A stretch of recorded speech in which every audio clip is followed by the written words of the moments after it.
As the Civil War continues to rage, America's president deals with the unending carnage. This settles the fate for all coming time. Shall we stop this bleeding? Seeking to abolish slavery, he leads the passage of the 13th Amendment. Blood's been spilled to afford us this moment. Now! But he must fight many in his own cabinet and his party to free the slaves. In Lincoln.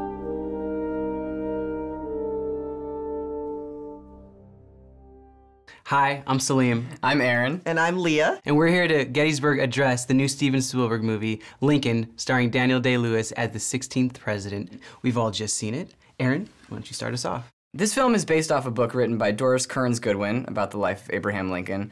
Unfortunately, the script by Tony Kushner only deals with the last 4 months of his life, which I think is a fault of the film. The script took an interesting approach to the story of Lincoln, but I really feel like it spent too much time on a very small part of his life. I mean, it was only really about the last 4 months of his presidency. It feels more historiographic than dramatic, but with their focus on the passage of the 13th Amendment, there should have been more political intrigue and more display of political corruption. I was worried going into this film that it was going to be a bit of a revisionist history. It was going to show Lincoln as this guy who, from the beginning, wanted to get rid of slavery, that he just hated this institution. But no, it was more political than that. And I thought that was really interesting that the film showed that. However, it was a little too realistic. It was a little too dry. Too dry. It was a little too front and center to the point where it was a little bit like a documentary. The history lesson that this film may provide a lot of people is very relevant for today. Yes. I think that notions of political corruption and racial attitudes that are depicted in Lincoln are still persistent today, right? They still exist today. Unfortunately, I just think that the writing is very flat. I feel like Lincoln, we don't really learn a whole lot more about Lincoln than we have already experienced. There was no emotional heart, to this movie. Instead, they were just trying to force it in with dialogue. There was a lot of telling and not showing. Things which are equal to the same thing are equal to each other. That's a rule of mathematical reasoning. It's true because it works.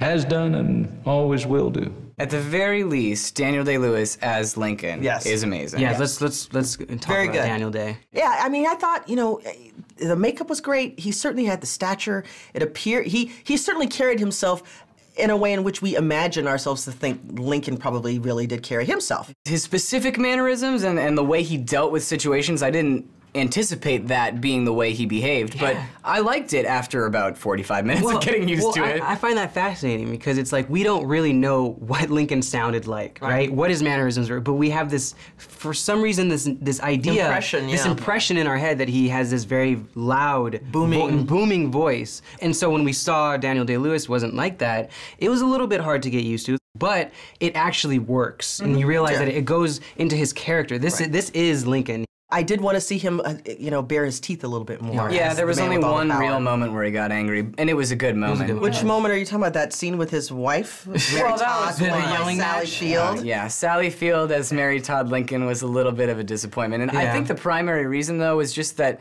she tried too hard. Every scene she was in, I was like, okay, Sally Field's gonna overact and try and focus all the attention on her, and I just don't think that worked at all. Yeah, and it was strange because usually, Spielberg is really able to get great performances from his actors, but it just seems so forced and so kind of wooden. Tommy Lee Jones as Thaddeus Stevens was the humorous center of the film. I mean, there weren't too many humorous moments, but he was definitely a part of most of them. Certainly that wig was very laughable. Don't convene another subcommittee to investigate me, sir. I'm teasing. Smile, send it away. I believe I am smiling, Mrs. Lincoln. As long as your household accounts are in order, madam, we'll have no need to investigate. Okay, so we got to talk about who's responsible for all of this. Yes, Steven Spielberg. Steven Spielberg. Biggest fan of his for years. Mine too. I hadn't seen War Horse, but I did see Tintin.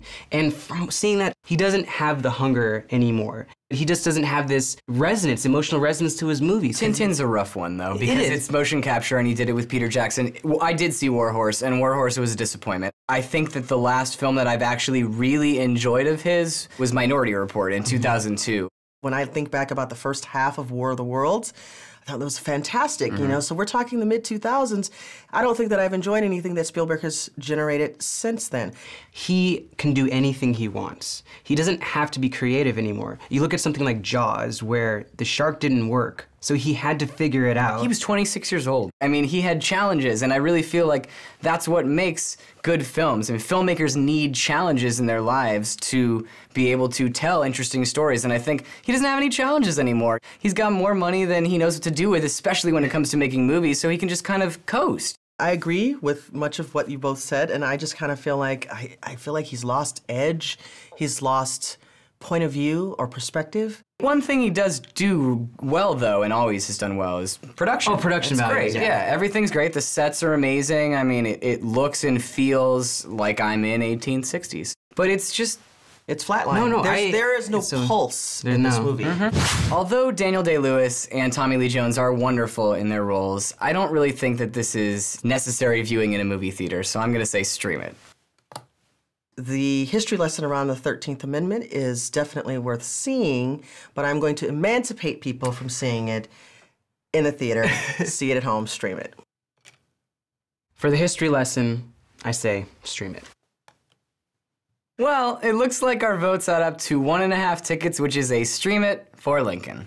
Cheers! Cheers! It's not 1.5 score? 1.5 score. Where's Sean? I need Sean. We need Sean. I can't concentrate on British mercantile law. I don't care about British mercantile law.